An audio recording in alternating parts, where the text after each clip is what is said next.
जय हिंद दोस्तों, जय हिंद बच्चों। कैसे हो आप सभी का स्वागत है मिस्टर एग्रीकल्चर एकेडमी के ऑनलाइन प्लेटफॉर्म पर। साथियों, हम बात कर रहे थे पशुओं में होने वाले रोगों के बारे में, और आज हम जिनके बारे में पढ़ेंगे, जिन रोगों के बारे में पढ़ेंगे, वो रोग होंगे कौन से? वायरस जनित जो रोग है उनके बारे में हमें पढ़ना है। साथियों देखिएगा, कौन से ऐसे रोग हैं, वायरस जनित रोग हैं जो हमारे सिलेबस में है। तो यदि हम देखें तो हमारे सिलेबस में दो रोग जो हमें पढ़ने हैं, एक तो रहता है रिंडरपेस्ट, यानी कि जिसे हम किस नाम से जानते हैं साथियों? हम जानते हैं पशु प्लेग के नाम से। और एक हमें पढ़ना है खुरपका, मुंह पका, जिसे हम FMD के नाम से जानते हैं, फुट एंड माउथ डिजीज के नाम से हम इसे जानते हैं। तो देखो, एक क्वेश्चन तो इसी चीज से बन जाता है। आपको देखने में लग रहा है कि इस स्लाइड में तो कुछ भी नहीं है ना, तो बहुत बार यही बात पेपर में पूछ ली जाती है कि खुरपका, मुंह पका किससे होने वाला रोग है? तो कैसा है ये? वायरस जनित रोग है। छोटी सी लेकिन बड़ी बात है, अच्छे से आप याद रखिएगा साथियों। चलिए आगे बढ़ते हैं। उसके बाद नेक्स्ट देखिएगा साथियों, हम पढ़ेंगे पशु प्लेग के बारे में। ठीक है, सबसे पहले इंग्लिश नेम आपको याद रखना है, क्योंकि देखो एक चीज क्लियर करना कि इन रोगों की जितनी भी मेडिसिन वगैरह है वो सारी इंग्लिश नेम पर आधारित है। इसलिए हमें ये पता होना चाहिए कि किस रोग को इंग्लिश में क्या कहा जाता है। ठीक है, तो देखिएगा, पशु प्लेग को किस नाम से जाना जाता है? रिंडरपेस्ट के नाम से जाना जाता है। अब देखिएगा, सबसे पहले उपनाम कौन कौन से हैं? ठीक है, उपनाम कौन कौन से हैं? बहुत से नाम है साथियों, अच्छे से एक एक नाम को अच्छे से याद करना। देखो कौन कौन से हैं। पशु प्लेग को पोकनी माता किस नाम से जाना गया? पोकनी माता के नाम से। इसके अलावा इसे मालमारी क्या कहा गया? मालमारी।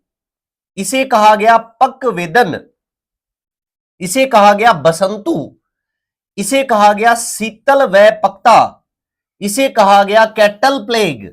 ठीक है, याद रखिएगा। इसे कहा गया मन रोग, इसे कहा गया पिचीनाव, इसे ही कहा गया वेदन, और इसी का नाम है साथियों बोविन टाइफस। क्या कहा गया? बोविन टाइफस। देखो याद रखना, पका और खंगवा इसके नाम नहीं है। ठीक है, पका और खंगवा इसके नाम नहीं है, लेकिन पक्ता है, पकवेदन है, पोकनी माता है, ये सारे नाम किसके रहते हैं? वो पशु प्लेग के रहते हैं। पका और खंगवा जो नाम है वो किसके रहते हैं? FMD के नाम रहते हैं। ठीक है, याद रख लोगे, ये अच्छे से इस बात को याद रखिएगा। इसके नाम कौन कौन से हैं? पोकनी माता, मालमारी है, पकवेदन है, ठीक है, याद रखना, बसंतु है, बोविन टाइफस है, मन रोग है, ये सारे इसके नाम है साथियों। चलिए उसके बाद में हम सेकंड पढ़ते हैं रोग कारक, यानी कि यह किससे होता है। देखिए हमने ये बात की कि यह विषाणु जनित है। ठीक है, अब यदि विषाणु जनित है तो कैसा? तो आपको याद रखना है, फिल्ट्रेबल वायरस से होता है, छनने योग्य वायरस से होता है, मिजेल्स रिंडरपेस्ट बोलते हैं जिसे, MRD। ठीक है, छनने योग्य MRD वायरस से होता है, याद रखिएगा। ठीक है, चलिए आगे। उसके बाद में इंपॉर्टेंट लाइन अच्छे से याद रखिएगा कि पशु प्लेग के वायरस की पहचान किसके द्वारा की गई? तो इस वायरस की पहचान निकोली के द्वारा की गई थी 1902 में। निकोली के द्वारा पशु प्लेग के वायरस की पहचान की गई। और ध्यान रखना, यह वायरस जो है वो RBC पर चिपका रहता है, यह बात भी हमें अच्छे से याद रखनी है। उसके बाद देखिएगा, तीसरी बात, देखो हमने उपनाम पढ़ लिए, फिर हमने रोग कारक छन्ने योग्य वायरस पढ़ लिया। उसके बाद में हमें बात करनी है प्रभावित पशु। तो एक बात याद रखिएगा कि सभी जुगाली करने वाले पशुओं में ये होता है, लेकिन सर्वाधिक प्रभावी कौन सा रहता है? वो है भैंस। पशु प्लेग सबसे ज्यादा किस में होता है? भैंस में होता है। ठीक है, इस बात को याद रखिएगा। उसके बाद में एक महत्वपूर्ण बात है मृत्यु दर। देखो इस रोग पूछा जा सकता है हमसे भी, पशु प्लेग की मृत्यु दर कितनी है?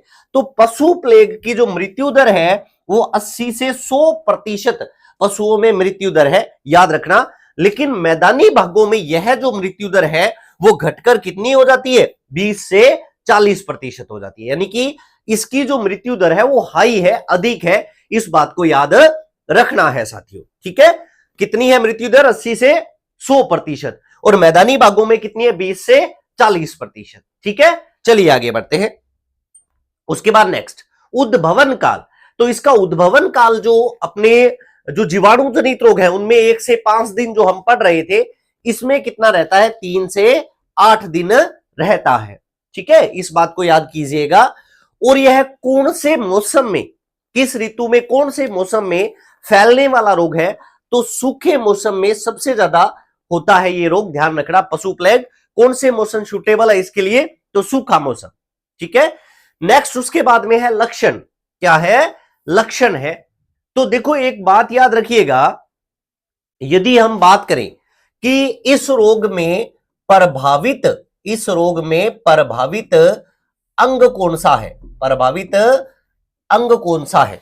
ठीक है, तो एक चीज आपको अच्छे से ध्यान रखनी है, प्रभावित जो अंग है वो है आहार नाल। क्या है भी? आहार नाल है। ठीक है, जिससे क्या होता है कि आहार नाल पर ये कह सकते हैं छाले या जख्म हो जाते हैं। ठीक है, अब जैसे ही मान लो आहार नाल में छाले या जख्म है, तो जैसे ही गोबर वगैरह उसका किया जाएगा तो अपने ये बात पढ़ेंगे, इसका प्रमुख लक्षण क्या हो जाएगा कि रक्त सना हुआ गोबर जो है वो निकलता है। ठीक है, इस बात को याद रखना है, ये मेन लक्षण है इसका। अब देखिएगा, अपनी ये बात करेंगे लक्षणों में, इसकी 3 अवस्थाएं हैं। प्रथम अवस्था में देखो, मैंने ये बात कही थी कि जितने भी रोग होते हैं, है ना, दुख ज्वर को छोड़कर, सभी में बुखार आएगा, यानी कि टेम्परेचर क्या होता है? इंक्रीज होता है। नॉर्मल टेम्परेचर हम बात करते हैं भी 101.5 डिग्री फ़ारेनहाइट होता है, और रोगों में क्या होता है? 3 से 5 डिग्री जो फ़ारेनहाइट तापमान है वो बढ़ जाता है। तो इसमें देखो, सबसे पहले आप ध्यान रखेंगे पशु का जो तापमान है वो 104 से 108 डिग्री फ़ारेनहाइट हो जाता है ना? तापमान क्या हो गया? बढ़ गया। ये कॉमन लक्षण है, लगभग सभी रोगों में तापमान है वो बढ़ता है। उसके बाद में देखो, शरीर में कंपन, दांतों से करकराहट की आवाज आना, और ये मेन लक्षण है रक्त सना हुआ गोबर, क्योंकि आहार नाल में जख्म हो जाते हैं जिसके कारण गोबर के साथ क्या आता है? ब्लड आता है। ठीक है, ये बात याद रखनी है साथियों। आगे बढ़ते हैं। उसके बाद में सेकंड स्टेज, सेकंड अवस्था क्या है भी? आंखें लाल होना। ठीक है, मुंह के अंदर सलेशमा झिल्ली का लाल होना व छाले पड़ना, ये भी है। इसके बाद में आंख, नाक, मुंह से पानी गिरना। थर्ड अवस्था हम देखें तो पतले बदबूदार दस्त।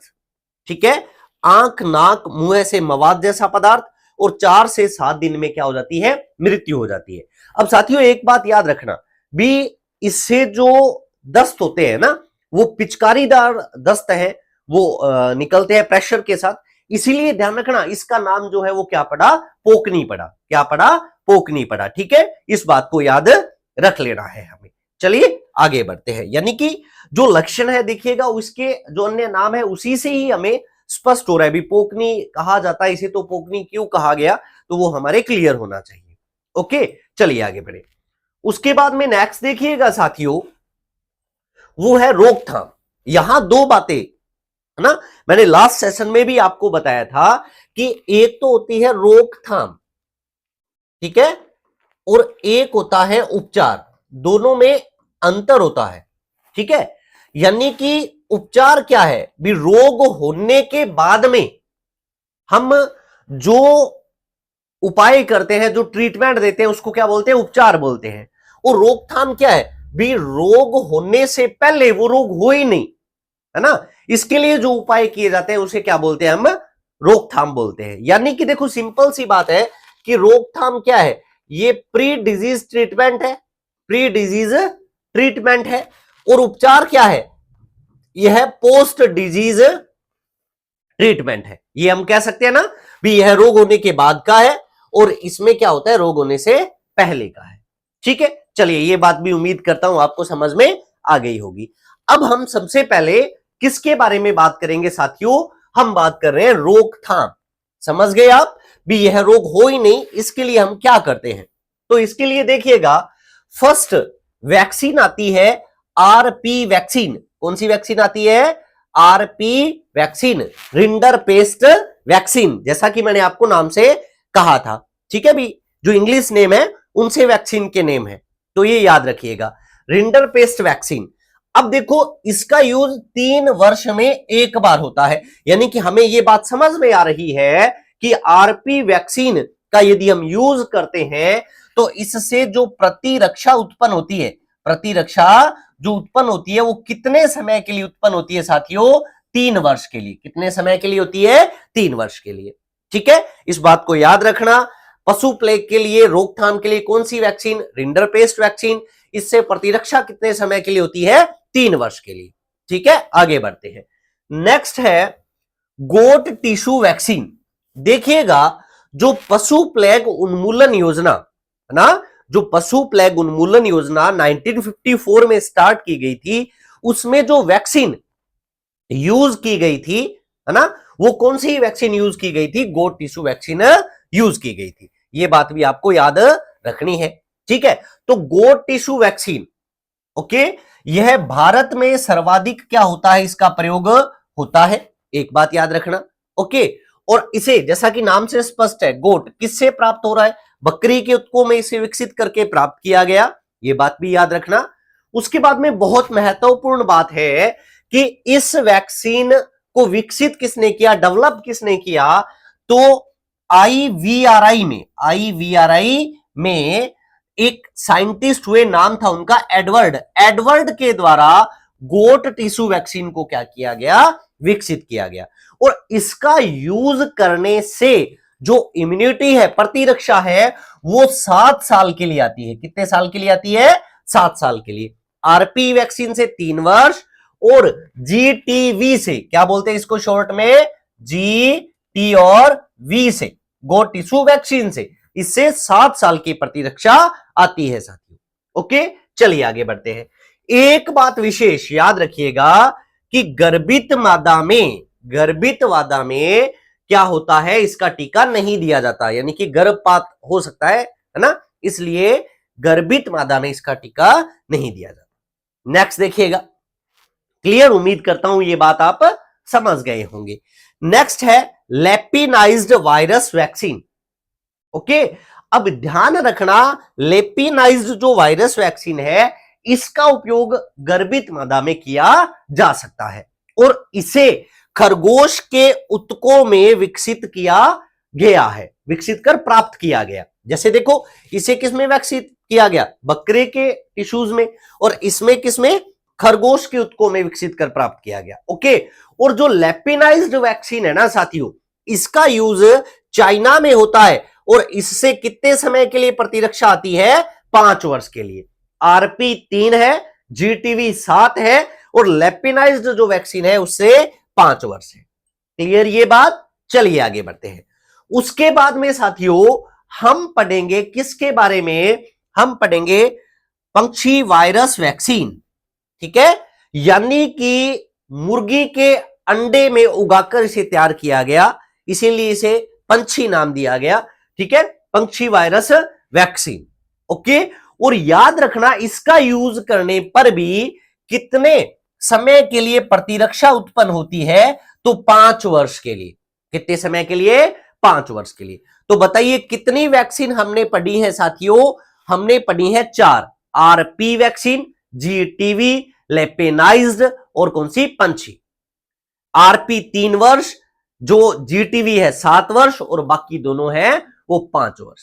भारत में सबसे ज्यादा यूज कौन सी होती है? जीटीवी। जीटीवी की जो विकसित किसने किया? एडवर्ड ने। कहां पे किया? आईवीआरआई में, भारतीय चिकित्सा अनुसंधान संस्थान में। ठीक है, जो कि इज्जत नगर में है। कहां पे है? इज्जत नगर में है। ठीक है, इस बात को याद कीजिएगा। आगे बढ़ते हैं। उसके बाद में देखिएगा, अपनों ने एक जिक्र किया था कि पशु प्लेग जो उन्मूलन योजना है, जो जिसके तहत कौन सी वैक्सीन यूज की गई थी? जीटीवी यूज की गई थी। तो अपने को याद रखना है यह कब प्रारंभ हुई? तो 1 अक्टूबर 1954 को यह प्रारंभ हुई थी, इस बात को याद रखिएगा। और इसके तहत, है ना, यह चीज आपको क्लियर करना है कि वर्तमान में इस बीमारी से भारत को मुक्त घोषित किया जा चुका है। ओके, अच्छे से इस बात को, इस डाटा को हमें लर्न करना है। चलिए आगे बढ़ते हैं। उसके बाद में देखिएगा नेक्स्ट है साथियों उपचार, यानी कि जो अभी तक हमने पढ़ा वो हमने पढ़ा था क्या, प्री ट्रीटमेंट। अब हम पढ़ते हैं पोस्ट इसी का ही। ओके, उपचार के बारे में देखो हमारे सिलेबस में साफ लिखा हुआ है रोकथाम और उपचार, तो दोनों पढ़ने हैं हमें। ठीक है, वो अलग बात है कि अभी तक जो क्वेश्चन ज्यादातर आ रहे हैं वो हमारे रोकथाम से ही आ रहे हैं। चलो फिर भी बड़ा बड़ा एक दो बातें हैं, याद कर लीजिएगा।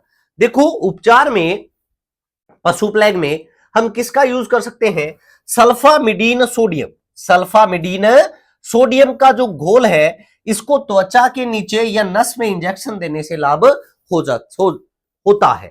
एक बात याद रखिएगा, देखो यह रोग होने पर, है ना, होने पर ट्रीटमेंट जो है, क्योंकि मृत्यु दर इसकी अधिक है तो ट्रीटमेंट का बहुत ज्यादा लाभ नहीं होता, फिर भी हम क्या उपचार कर सकते हैं उसके बारे में हम बात कर रहे हैं। एक तो क्या यूज कर सकते हो, सल्फामिडीन सोडियम का इंजेक्शन दे सकते हो, चाहे आप आईवी इंजेक्शन दे, आईसी इंजेक्शन दे, वो ध्यान रखिएगा।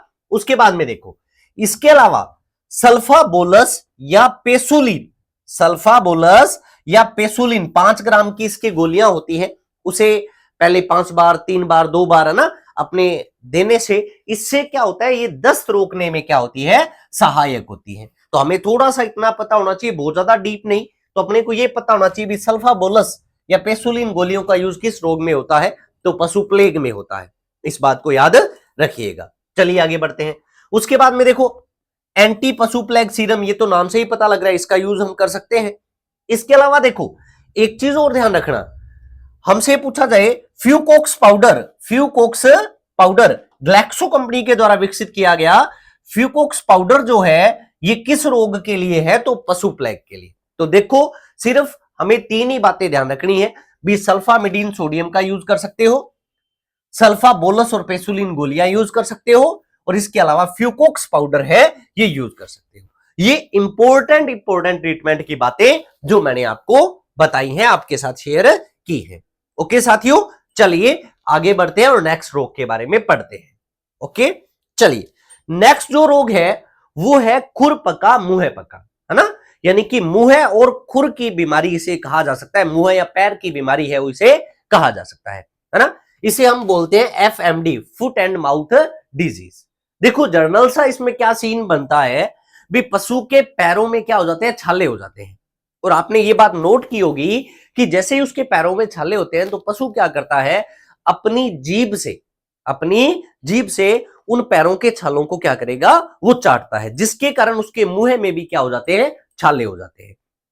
तो इस रोग से यदि हम प्रभावित अंग का जिक्र करें, प्रभावित अंग का जिक्र करें तो क्या हो जाएगा साथियों, मुंह हो जाएगा, वह खुर हो जाएंगे, पैर हो जाएंगे, इन पार्ट्स पर क्या पड़ जाते हैं, छाले पड़ जाते हैं। ठीक है, ये बात क्लियर आपके। इसके बाद में देखो हम बात करते हैं उपनाम, इन्हें अन्य किस नामों से जाना जाता है। तो देखिए इसे एप्थस जवर, इसे पका खंगवा, देखो ये बात हम पहले ही कर चुके थे, पकवेदन है, फोकनी है ना, ये सारे नाम किसके थे, पशु प्लेग के। लेकिन पका नाम किसका है, कौन सा, अकेला पका, ये नाम किसका है, खुरपका मुंहपका का है। इसके अलावा देखिए एपिजूटिक एप्था, मैलिग्नेंट एप्था, और इसके अलावा मुरेन और बजहा, ये नाम किसके रहते हैं, खुरपका मुंहपका के। साथियों याद रखिएगा मुरेन और बजहा, मुरेन और बजहा किसके नाम रहते हैं, तो खुरपका मुंहपका के। चलिए आगे बढ़े। उसके बाद में उद्भवन काल 3 से 10 दिन, 3 से 10 दिन। हमसे पूछा जाए भी सबसे लंबा बीमारी काल या सबसे लंबा उद्भवन काल किसका है, तो अभी तक जितने भी रोग हमने पढ़े हैं तो सबसे लंबा जो उद्भवन काल है वो किसका पढ़ा हमने, खुरपका मुंहपका का। क्योंकि देखो जीवाणु जनित रोगों में 1 से 5 दिन था, ठीक है, और पशु प्लेग वायरस वाले में 3 से 8 था, और इसमें कितना रहता है, 10 दिन तक रहता है। तो इस बात को याद रखिएगा। उसके बाद में देखो प्रमुख पशु, देखिएगा जैसे हमने पढ़ा था कि पशु प्लेग है वो जुगाली करने वाले पशुओं में होता है, लेकिन मेनली भैंस में, उसी तरीके से जुगाली करने वाले पशुओं में होता है, लेकिन सबसे ज्यादा ये किस में होता है, तो सुअर में होता है। किस में होगा, सुअर में होगा। इसके अलावा ये गाय भैंस भेड़ बकरी यानी कि जुगाली करने वाले जो पशु हैं उनमें यह रोग हो जाता है। ठीक है, चलिए आगे बढ़े।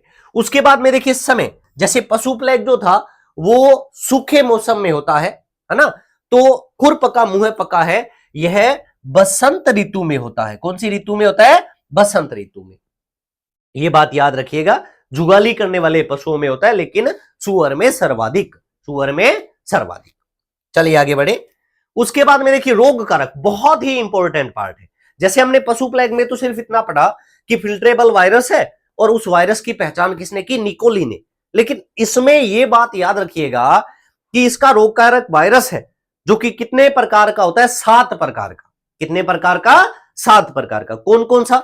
तो देखिएगा, वायरस ए, ओ और सी। क्लियर ये बात? उसके बाद में एशिया फर्स्ट, उसके बाद में सेट 1, 2 और 3। क्लियर? तो कितने प्रकार का होता है? 7 प्रकार का होता है। इस बात को याद रखिएगा। अब देखो, जैसे पशु प्लेग के वायरस की खोज निकोली के द्वारा की गई, उसी तरीके से इस वायरस की खोज किसने की? तो याद रखना कि लोफलर व फ्रांसे ने 1998 में इस वायरस की क्या की? खोज की। इंपॉर्टेंट बात है साथियों कि लोफलर के द्वारा क्या की गई थी? इसकी खोज की गई। उसके बाद में ध्यान रखना, वैली व कैरे ने ए और ओ जो वायरस है उसमें भिन्नता प्रकट की। ठीक है, 1925 में वैली व कैरे ने ए और ओ में जो डिफरेंस था उसे बताया, उसे प्रकट किया। नेक्स्ट, उसके बाद में 1926 में वाल्डमैन व ट्रांटबीन के द्वारा वायरस सी की खोज की गई। वायरस सी की खोज की गई। इसको आपको अच्छे से याद रख लेना है। ठीक है, एओसी भारत व यूरोप में, ये भी आपको अच्छे से बातों को क्लियरली याद रखना है। ठीक है, हो जाएगा। अब आपसे पूछा जाए वायरस एओसी, है ना, set 1, set 2, set 3, Asia first, इसका संबंध किससे है?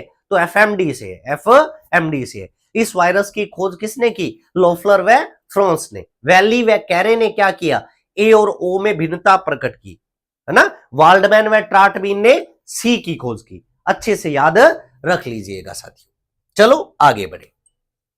उसके बाद में नेक्स्ट हम बात करते हैं लक्षण। जैसे देखो, हमने बात की थी कि कॉमन लक्षण है टेम्परेचर का बढ़ना, और टेम्परेचर लगभग 3 से लेकर 5 डिग्री फ़ारेनहाइट तक इंक्रीज होता है।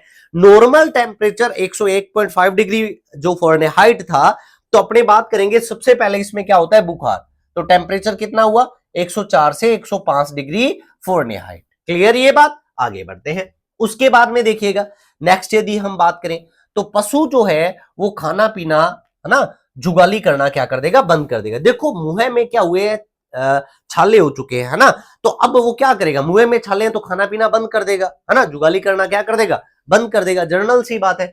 उसके बाद में देखो, मुंह से लार आना, मुंह में छाले होने पर मुंह से क्या टपकेगी? लार टपकेगी। और जैसे ही वो मुंह को हिलाएगा तो क्या होगा? होठों से चपचपाहट की आवाज आएगी। ये बात याद रखिएगा। अब देखो, इसका मुख्य जो मेन लक्षण है वो क्या होता है? खुर जो है, जीभ है, था होठों पर क्या पड़ जाते हैं? छाले पड़ जाते हैं। ये बात याद रखना। अब एक बात ये ध्यान रखिएगा, जैसे पशु प्लेग में मृत्यु दर क्या थी? अधिक थी। इसमें मृत्यु दर तो अधिक नहीं है, मृत्यु दर तो कम है, लेकिन ध्यान रखना इसमें आर्थिक नुकसान ज्यादा होता है, यानी कि दूध उत्पादन क्या हो जाता है? कम हो जाता है। क्योंकि पशु यदि स्वास्थ्य अच्छा नहीं है तो उत्पादन पर इंपैक्ट पड़ेगा ही पड़ेगा। इस बात को याद रखना है। मृत्यु दर तो कम है, लेकिन दूध उत्पादन क्या हो जाता है? कम हो जाता है, जिससे आर्थिक नुकसान है वो झेलना पड़ता है। ठीक है साथियों, याद रखिएगा। नेक्स्ट, उसके बाद में उपचार, है ना। अपने इसमें क्या कर सकते हैं? तो देखो, आपने एक बात सुनी होगी कि फुट बाथ करवा सकते हैं, है ना। फुट बाथ करवाया जा सकता है भी। यहां जहां से मान लो गांव के पशु जो निकलते हैं, तो अपने वहां पर क्या करें? एक छोटी पोंड, एक छोटी नाली जैसा टाइप सा कुछ बना लें, है ना। और उसमें अपने क्या करें? 1% नीला थोथा का घोल उसमें डाल दे। जिससे क्या होगा? जैसे ही पशु उसमें से गुजरेगा तो उसमें से पैर क्या होंगे? धोने के लिए, फुट बाथ अपने कह सकते हैं। तो ये जो क्वेश्चन है ना साथियों, जो मैंने रेड कलर से आपको शो किया है, ये बहुत बार हमारे एग्जाम में पूछा गया क्वेश्चन है। पीवाईक्यू है, बार बार पूछा जाता है कि नीला थोथा का यूज एफएमडी में, फुट बाथ में कितने % का किया जाता है? तो 1% का, जो हमने मेडिसिन में भी पढ़ा था। ठीक है, ये ध्यान रखना। अब इसके साथ साथ ध्यान रखना, फुटबाथ के लिए ही हम या आपने ये कहें कि 1% फिनाइल के घोल भी बार बार पैरों पर डाला जाता है इस रोग में। इसके अलावा देखो अच्छे एंटीसेप्टिक कौन कौन से, देखो जैसे पोटास है, फिटकरी है, बोरिक एसिड है, फार्मलिन है, सुहागा है ना, इसको इससे मुंह के छालों को धोया जा सकता है। ठीक है, ये ध्यान रखना। अब एक ये फिटकरी के बारे में पूछ लिया जाता है, तो 2% फिटकरी को मुंह के छाले धोने में यूज किया जाता है, हो जाएगा ये। इसके अलावा देखो एफएमडी वैक्सीन है, साल में 2 बार लगवानी चाहिए। ओके, और मुंह के छालों पर अपने किसका लेप कर सकते हैं, बोरोग्लिसरीन है जो इसका लेप किया जा सकता है, जिससे क्या होता है, इससे रिलीफ मिलती है। Okay, clear. उम्मीद करता हूं आप इस बात को समझ गए होंगे। और हमारे सिलेबस में जो विषाणु जनित जो रोग थे ये दोनों ही थे, ठीक है, जिनको अच्छे से समझना है। एक पशु प्लेग है और दूसरा एफएमडी है। क्लियर। तो आज के सेशन में इतना सा। थैंक यू साथियों, मिलते हैं नेक्स्ट सेशन के अंतर्गत। धन्यवाद। तब तक आप पुराने सभी सेशंस को अटेंड करें, अच्छे से मेहनत करें, नोट्स बनाएं और अपने सपने को साकार करें। थैंक यू, मिलते हैं साथियों।